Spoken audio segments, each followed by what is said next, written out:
आदरणीय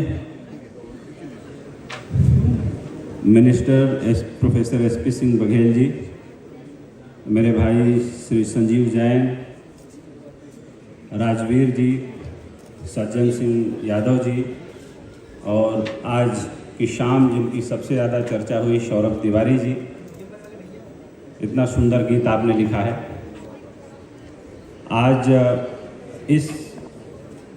इस सभागार में बहुत सारे लोग उपस्थित हैं। कुछ दिन पहले मैं इस सभागार में आया था इनोवेशन इंडिया समिट में।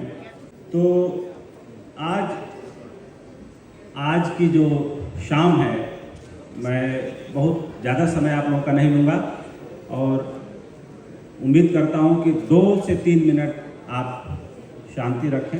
मैं अपनी बात वहीं से कंप्लीट करूँगा।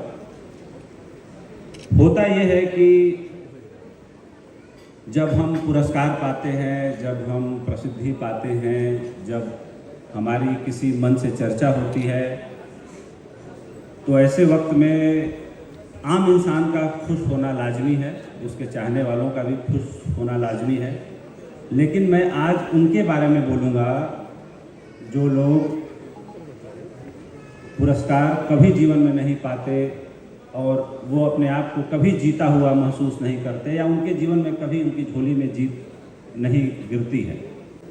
तो बात यह है कि जब हमें पुरस्कार मिलता है, और दुनिया में एक बड़ी अनूठी घटना है कि जीतना हर कोई चाहता है,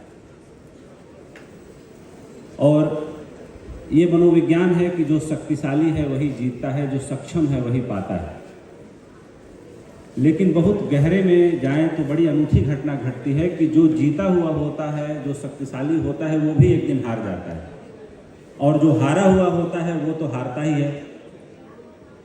तो आखिर में इस हार के पीछे और इस जीत के पीछे, इन उपलब्धियों के पीछे जो मैं बात कहने जा रहा हूँ, जो अपनी बात समर्पित करने जा रहा हूँ, उनको जिन लोगों के हिस्से कभी जीत नहीं आई, तो अनूठी घटना ये घटती है, और ऐसा भी कोई नहीं है जो जीतना न चाहता हो। ये है कि जिस वक्त हम जीतना चाहते हैं, कहीं न कहीं हार के डर से हम डरे हुए हैं, कहीं न कहीं हार की संभावना हमारे साथ जुड़ी हुई है, तभी हम जीतना चाहते हैं।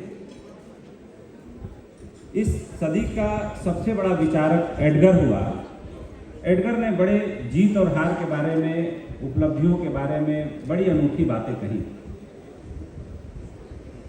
एडगर ने कहा कि जब हम कोई चीज़ पाना चाहते हैं, ऊंचाई पर चढ़ना चाहते हैं, तो कहीं न कहीं उसके पीछे ये संदेश छुपा होता है कि हम कहीं न कहीं नीचे हैं, तभी हम ऊपर पहुंचना चाहते हैं। और दुनिया में जितने ऊपर पहुंचने वाले, उपलब्धियों को हासिल करने वाले लोग हैं, उस पर एडगर ने एक किताब लिखी। और एक एग्जाम्पल मैं एडगर का देना चाहूँगा आप लोगों के सामने। 2-3 मिनट तक की बात समाप्त करता हूँ। एडगर ने कहा कि लेनिन जो रसिया के जार हुए, शासक हुए, उनका शरीर का ऊपरी हिस्सा इतना बड़ा था कि जब वो किसी कुर्सी पर बैठते थे तो उनका पैर लटका हुआ रह जाता था। तो एक बड़ी गहरी हीन भावना थी उस व्यक्ति के अंदर, और उस व्यक्ति की इस भावना ने उसको उद्वेलित किया, प्रेरित किया, और उसने ये साबित किया कि दुनिया की कोई ऐसी कुर्सी नहीं जिस पर मैं बैठ के न दिखा दूँ, और दुनिया की ऐसी उपलब्धि नहीं जिसे मैं जीत के न दिखा दूँ।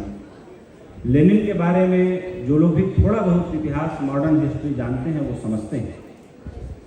दुनिया के जितने देश, जब आप प्रसिद्धि और उपलब्धि पाते हैं, तो वे सारे लोग आपके विरोध में खड़े हो जाते हैं। क्यों खड़े हो जाते हैं? सिर्फ एक कारण से, एग्जाम्पल से मैं समझाना चाहूँगा कि जब द्वितीय विश्व युद्ध हो रहा था और हिटलर अपनी सीमाएं बढ़ाता जा रहा था, तो दुनिया के 3 विपरीत ध्रुवों पर खड़े देश एक साथ खड़े हो गए। अमेरिकी राष्ट्रपति रूजवेल्ट, ब्रिटेन के प्रधानमंत्री चर्चिल, और रसिया के जो शासक थे स्टालिन, ये तीनों एक साथ मिलकर खड़े हो गए। और जब द्वितीय विश्व युद्ध समाप्त हुआ, तो तीनों देश हिटलर के मरते ही अलग अलग खड़े हो गए। इसके पीछे सिर्फ एक ही मनोविज्ञान था, एक ही कारण था, एक ही बात थी कि जब कोई एक आदमी बहुत अप्रतिम ऊंचाइयों को छू रहा था, जिसका नाम हिटलर था, तो उसको हराने के लिए 3 आदमी एक साथ खड़े हो गए। ये बात मैं उन लोगों को समर्पित कर रहा हूँ जो मेरे साथ के हैं, साथ के नहीं भी हैं, इस सभागार में हैं, सभागार में नहीं भी हैं, कि पुरस्कार पाना तो जरूर एक उपलब्धि होती है, लेकिन वो जिम्मेदारी इतनी बढ़ा देती है, आपको इतना ज़्यादा जिम्मेदार बना देती है कि आप हजारों करोड़ों आंखों के सामने होते हैं। और प्रोफेसर एसपी सिंह बघेल साहब हैं यहाँ पे, आप राजनीतिज्ञ हैं, सफल राजनेता हैं। जब राजनीति में कोई आता है और चुनाव जीतता है तो उसके पीछे सिर्फ एक ही कारण होता है कि एक इतनी बड़ी एस्पिरेशन होती है, और वो एस्पिरेशन होती है हजारों करोड़ों आंखें, कम से कम एक लोकसभा की कंस्टिट्यूंसी में मिनिमम 15 लाख वोटर होते हैं जो उसकी तरफ देख रहे होते हैं, और 15 लाख पर 5 लोगों को मल्टीप्लाई कर दिया जाए, 5 फैमिली मेंबर्स, तो करीब करीब एक वक्त में उस व्यक्ति से 75 लाख लोग सीधे सीधे जुड़े होते हैं। अब उसे 75 लाख आंखों के सामने अपने व्यक्तित्व को तराजू पे रखकर तौलना होता है। तो ऐसी स्थिति में एक सूक्ष्म, कह सकते हैं, माफी चाहता हूं, कि एक सूक्ष्म आदमी का अहंकार भी होता है, सेल्फ रिस्पेक्ट भी होता है, जो उसे लगातार उद्वेलित और प्रेरित करता रहता है। अगर आपकी जीत सुनिश्चित हुई है तो हारने वालों के कारण हुई है। आपकी जीत आपके हाथ में है तो इसके मालिक वे हारने वाले हैं जिनके कारण आपकी जीत सुनिश्चित हुई है। वो मेरे लिए छोड़ा, मेरे लिए जो समर्पित रहे, जिनके आगे आगे चल के मैं यहाँ तक पहुँचा या जिंदगी में जो कुछ भी पाया, मैं मानता हूँ कि वो मेरा नहीं है, उन सबका है जिन लोगों ने अपने अपने हिस्से मेरे लिए छोड़ दिए। जय हिंद, जय भारत।